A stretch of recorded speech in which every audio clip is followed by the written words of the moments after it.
저는 안민석 의원님 제 앞에 앉혀놓으면은 울면서 뛰쳐나가게 만들어드릴 수 있어요. 제가 안민석 의원님 엄마 찾게 만들어드리겠습니다. 유동규가 자유통일당 국회의원 후보로 개항에 가겠습니다. 제가 반드시 토론에 나가서 이재명의 두 얼굴을 낱낱이 보여드리고 그 조기 종식이라는 것을 이루기 위해서 제가 민주당과는 좀 더 다른 방식으로 더 빠르게 더 강하게 움직이는 사람, 그 정당이 필요하다는 판단을 했습니다. 정치검찰 해체를 위해 선봉에 선 사람들, 이와 함께하는 사람들의 의지를 모아 정치검찰 해체당 창당을 선언한다. 불법 정치 자금을 수수한 분, 2심에서 실형을 선고받은 분, 돈 봉투를 뿌려서 구속 중이신 분, 이런 분들이 지금 당당하게 연일 출마 선언 내지 창당 선언을 하고 있습니다. 민주당은 지금 22대 국회를 소도 국회로 만들 셈인지 어쩌다 대한민국 국회가 범죄자들의 방탄 벙커가 되었는지 정말 부끄럽다는 말씀. 예, 민주당을 중심으로 한 야권의 승리에 도움이 될는지 걱정이 많이 됩니다. 뭐 조국 전 장관도 뭐 좀 억울한 측면이 있겠죠. 그 사법 절차 과정에서 내는 결론들이기 때문에 본인이 거기에 더 집중하는 게 좋지 않겠나고 좀 계속 얘기했습니다. 그리고 정말 이게 본인의 그 억울함을 해소하기 위한 명예를 회복하기 위한 과정이 돼서는 안 되죠. 정성호 의원 얘기 들어보면은 조국 전 장관이 조국 신당 만드는 거에 대해서 민주당은 이렇게 막 좀 흔쾌히 이렇게 막 그런 느낌은 아닌 것 같아요. 좀 약간 불편해하는 느낌이 좀 강한 것 같아요. 맞아요? 이미 이 문제를 가지고 뭐 당에서 공식 논의를 했거나 그런 적은 전혀 없습니다. 없고 저희들이 입장을 조국 신당 발표한 다음에 바로 낸 입장이 하나 있죠. 지금 통합비례정당 이른바 민주개혁 진보연합 추진단 단장을 맡고 있는 박홍근 전 원내대표가 바로 입장을 냈습니다. 그 입장을 보면은 좀 안타까운 마음뿐만 아니고 좀 자중해달라는 표현을 썼었고, 그리고 이번에 녹색정의당이랄지 진보당, 그다음 새진보연합, 시민사회 세력과 함께 모든 통합 비례정당을 만드는 거 아니겠습니까? 그 안에 조국 신당은 현재로서는 논의 대상이 아니다 이렇게 말씀을 했기 때문에 우리 당의 지금 공식 기본 입장은 그걸로 이해해 주시면 좋을 것 같습니다. 일각에서는 총선 끝나고서는 결국에 합치는 거 아니냐 이런 전망도 나오는데 아직은 가능성은 없을까요? 그거는 너무 이른 관측이나 아니면 좀 섣부른 거 아닌 것 싶습니다. 왜냐하면 당장 아까도 말씀드린 대로 총선에서 우리 민주당이 꼭 한 석이라도 더 얻는 일당이 돼야 되고 조국 신당이 어떤 식의 이제 후보를 내고 어떤 식의 정당을 만들지를 아직 모르기 때문에 그 총선 이후까지 가서 연대할까는 너무 섣부른 관측인 것 같고요. 현재로서는 아까 우리 조 전 장관도 말씀하셨습니다마는 현 정부에 대한 아까도 말씀드린 대로 심판 선거에 있어서 민주당이 최선을 다할 거라는 말씀도 드리겠습니다. 네. 본인이 2심까지 이제 유죄 판결을 받고 대법원 판결을 앞둔 상황에서 이제 신당을 만들겠다고 했습니다. 이게 본인의 사법적인 어떤 결과와도 관련이 있는 겁니까? 그러니까 사법적인 결과가 예상되는 상황에서 어떤 정치적인 선택을 통해서 그 부분을 덮거나 아니면 방패막에 삼거나 아니면 회피하려고 하거나 뭐 그런 의도도 있는 거예요?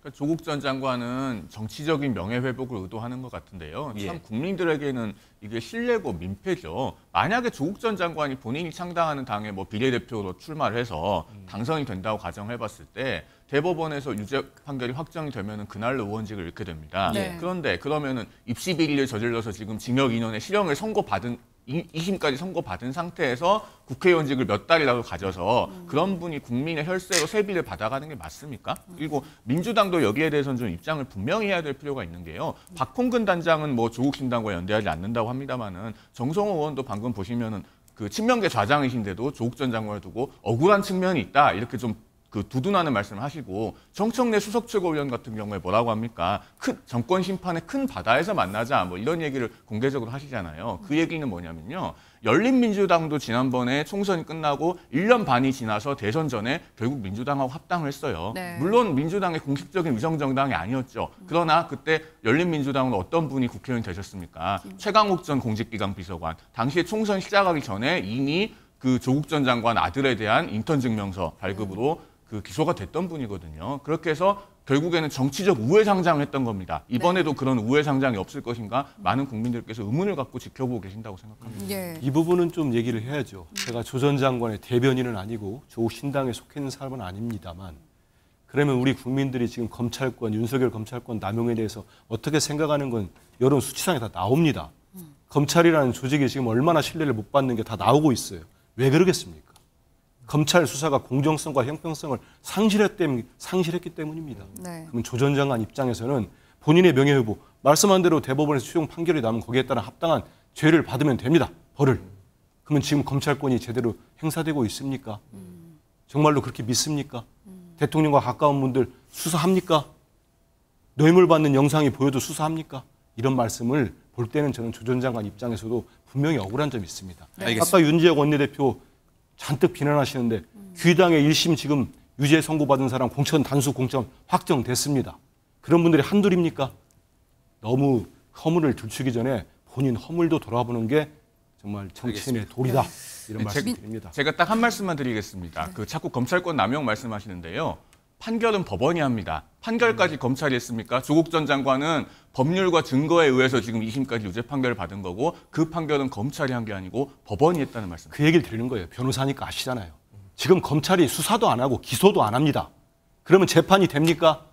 그거는 반론 못 하실 거예요. 일단 수사를 하고 기소를 해야죠. 근데 왜 수사권과 기소권이 야당 대표나 야당 인사만 그렇게 집중됩니까? 살아있는 권력 수사했지 않습니까? 역대 어느 정부가 이렇게 했습니까? 다시 돌아오는 것 같아요. 왜냐하면 이 말씀 꼭 말씀드려야 정경심 교수 북콘서트 얘기 하나만 하고 좀 다른 얘기로 하죠. 이거는 뭐 남편을 지지하는 거예요? 도와주기 하는 거예요? 아니면 별개예요? 오늘 계속 제가 한자성어를 썼는데요. 일종의 부창구수 아니겠습니까? 그러니까 지금 조국 전 장관 입장에서는 제가 생각했을 때 그렇습니다. 지난번 부산에서 그러니까 지금 출마 선언을 했잖아요. 저는 그 출마 선언이 단순히 이번 총선을 겨냥한 출마 선언이 아니라는 생각이 들어요. 그 너머를 바라보고 하는 선언이다. 예를 들면 차기 또는 차차기 대선까지 노리면서 자신의 정치적인 하나의 행보를 지금 아주 거창하게 내딛는 장면이라는 것이죠. 앞서 우리 송영은 변호사 말씀하신 것처럼 지금 2심에서 유죄받았기 때문에 사실은 이 법률심이 대법원에서 뒤집힐 가능성이 거의 없다. 그러면 본인이 뭐 당선된다 하더라도 곧 날아갈 건데 그렇지만 그럼에도 불구하고 왜 하느냐. 본인은 그런 모습들을 통해서 일종의 탄압받는 모습 그리고 꿋꿋하게 그러니까 굴복하지 않는 모습, 소위 말하는 검찰 독재 정권에 맞서는 모습을 계속적으로 보여줌으로써 이번 총선은 자신의 정치적 교도부만 만들고 거의 넘어서까지 간다는 생각을 갖고 있기 때문에 그 생각을 누구보다 잘하는 사람이 배우자 아니겠습니까? 그렇다고 한다면 무슨 일을 해서라도 도와주고 싶은 마음이 꿀떡 같겠죠. 알겠습니다. 그러면 민주당에서 지금 또 신당 창당하고 있는 송영길 전 대표 같은 경우에 옥중에서 신당 창당을 계획하고 있잖아요. 현역 의원 5명도 끌어올 수 있다라고 자신하고 있는데 어떻게 전망하세요? 뭐 지금 당 이름을 바꿨잖아요. 정치검찰 해체당에서 이제 민주혁신당으로 바꿨더라고요. 저는 이렇게 생각합니다. 이 얘기는 저는 확실하게 이제 그 비례정당, 민주당, 위성정당 하고 싶어요라고 사인을 보내는 거라고 봐요. 왜냐하면 지금 조국 전 장관도 검찰 독재 정권 종식 내걸었죠. 이재명 대표도 이번에 신년 기자회견에서 586 청산 이번 시대 정신이 아니라 검사 독재를 청산하는 게 시대 정신이라 얘기했으니까 두 쪽의 결이 같잖아요. 근데 자기까지 갈 경우에는 제가 그러면 이거 전현직 대표가 다 검찰 이게 해체만 얘기하느냐라고 비판할 것 같으니까 본인은 민주혁신당으로 해서 이제 민주당의 위성정당 범위성정당 쪽에 이제 합류하고 싶다는 그걸 이제 속내를 드러낸 거죠. 그럼에도 불구하고 저는 이번에 저는 이렇게 자꾸 말하자면은 민주당에서 검찰 해체를 검찰 혁신 혹은 검찰 독재정권 청산을 꺼내는 게 오히려 저는 한동훈 씨 프레임에 말리는 거라고 봐요. 왜냐하면 이런 부분들은 저는 명쾌하게 저는 국민들이 판단할 수 있는데 최소한 총선에서 우리가 그 시대 정신이라고 꺼낼 수 있는 것들이 검찰 해체, 검찰 혁신 이거 가지고는 저는 안 되는 거라고 봐요. 최소한 제1야당이라 그러면 그 미래 그 너머에 있는 시대 정신을 건드리는 게 저는 그게 맞다고 보는데 아직도 여기에서 헤매고 있는 거는 저는 그 한동훈 위원장이 꺼낸 프레이밍에 반박하려는 논리에 말리다 보니까 이렇게 된 것 같아서 어쨌든 송영길 전 대표는 지금 자신은 그 검찰 혁신 이걸 뺄 테니까 민주당의 위성정당으로 범위성정당으로 받아달라는 신호를 보내는 것 같은데 제가 보기에 뭐 그건 당이 판단하겠죠. 이분들은 어떨까요? 총선을 앞두고 본인이 당선이 될 것에 대한 목적이 아니라 누군가를 떨어뜨리려고 총선에 나가겠다 이렇게 또 출사표를 던지는 이들이 있습니다. 유동규 전 본부장 이재명 대표를 겨냥해서 출마하겠다라고 선언한 데 이어서 이번에는 또 정유라 씨까지 안민석 의원을 떨어뜨리기 위해서 출마를 하겠다라고 얘기를 했거든요.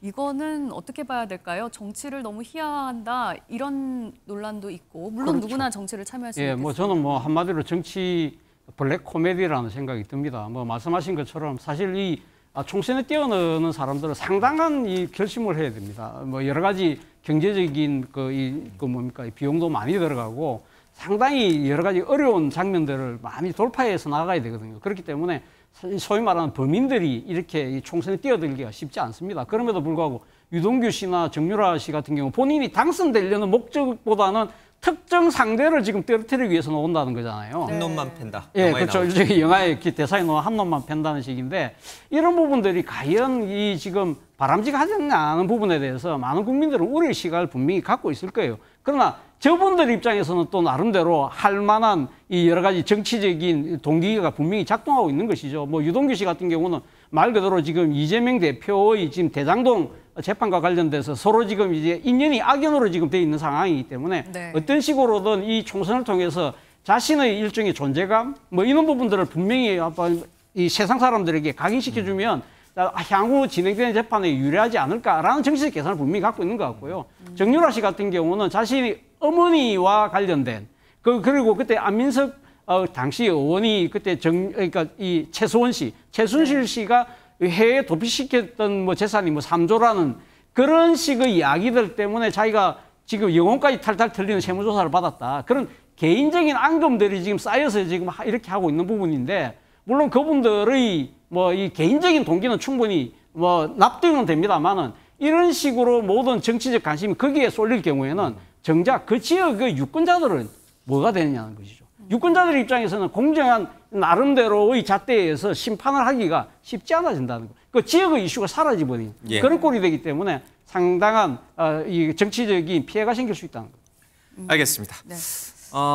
이제 정치적으로 이제 공천이 진행이 되면서 각 당의 상황들을 좀 한 번씩 다 좀 짚어봤습니다. 뭐 시간이 한 5분여 정도 남았는데 4분여 정도 남았는데 각 당, 그러니까 지금 국민의힘과 지금 민주당에서 혹시 앞으로 이제 주의해야 될 점들, 위험 요인, 리스크에 대해서 잠깐 한마디 좀 듣고 가겠습니다.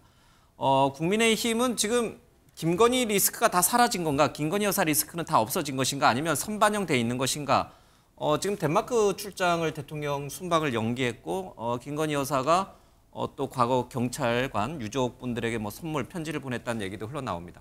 자, 이게 여전히 리스크로 살아 있습니까? 총선까지? 전 대통령이 그 KBS와의 면담에서 언급을 하지 않았습니까? 예.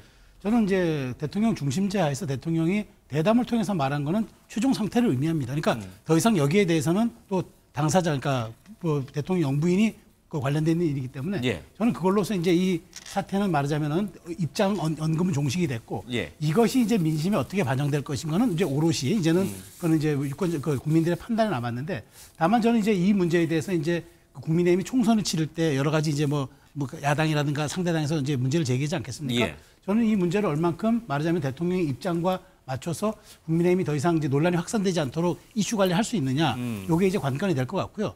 저는 이제 대통령이 민생 현장에서 이제 계속 계속 나타나서 이제 설명하는데 어쨌든 이런 식으로 민생에 대한 어떤 관심들을 흡수해내고 예. 본인이 그걸 정책으로 내는 것을 얘기하다 보면은 저는 자연스럽게 대통령이 부정적 뉴스가 좀 사라질 것 같아가지고 앞으로 이런 부분에 대한 국민의힘에서는 조금 확장성에 대한 예. 가능성이 좀 있지 않을까 하는 생각이 듭니다. 네. 민주당은 이재명 대표의 사법 리스크는 여전히 총선에 악영향을 준다고 봐야죠. 그런데 대표가 6번의 소환 조사를 받고 예. 지금 재판에도 출석을 하고 있고 400여 차례 가까운 압수수색을 받았습니다. 뭐 재판부가 그냥 나와라 그런 얘기도 하지 않습니까? 재판 받는 거고 그거에 대해서 언제 한번 불응한 적이 있습니까? 뭐 소환 조사를 누구처럼 한 번도 받질 않았습니까? 그건 재판부가 알아서 하면 됩니다. 저는 그 말씀을 꼭 드리고 싶어요. 재판부 맞춰서 하면 되는 거고 다만 김건희 여사 문제는 2021년 12월에 우리 국민들이 한 번 속지 2번 속겠습니까? 조용한 내조를 약속하고 그러지 안 지켰어요. 온갖 뭐 스캔들을 많이 일으켰습니다. 그래서 지금은 그렇습니다만은 여전히 그 이슈나 실정은 대통령의 실정은 살아있다. 예. 자, 오늘 내부 말씀은 여기까지 듣도록 하겠습니다. 뉴스와이드 여기서 마칩니다. 시청해주신 여러분 고맙습니다.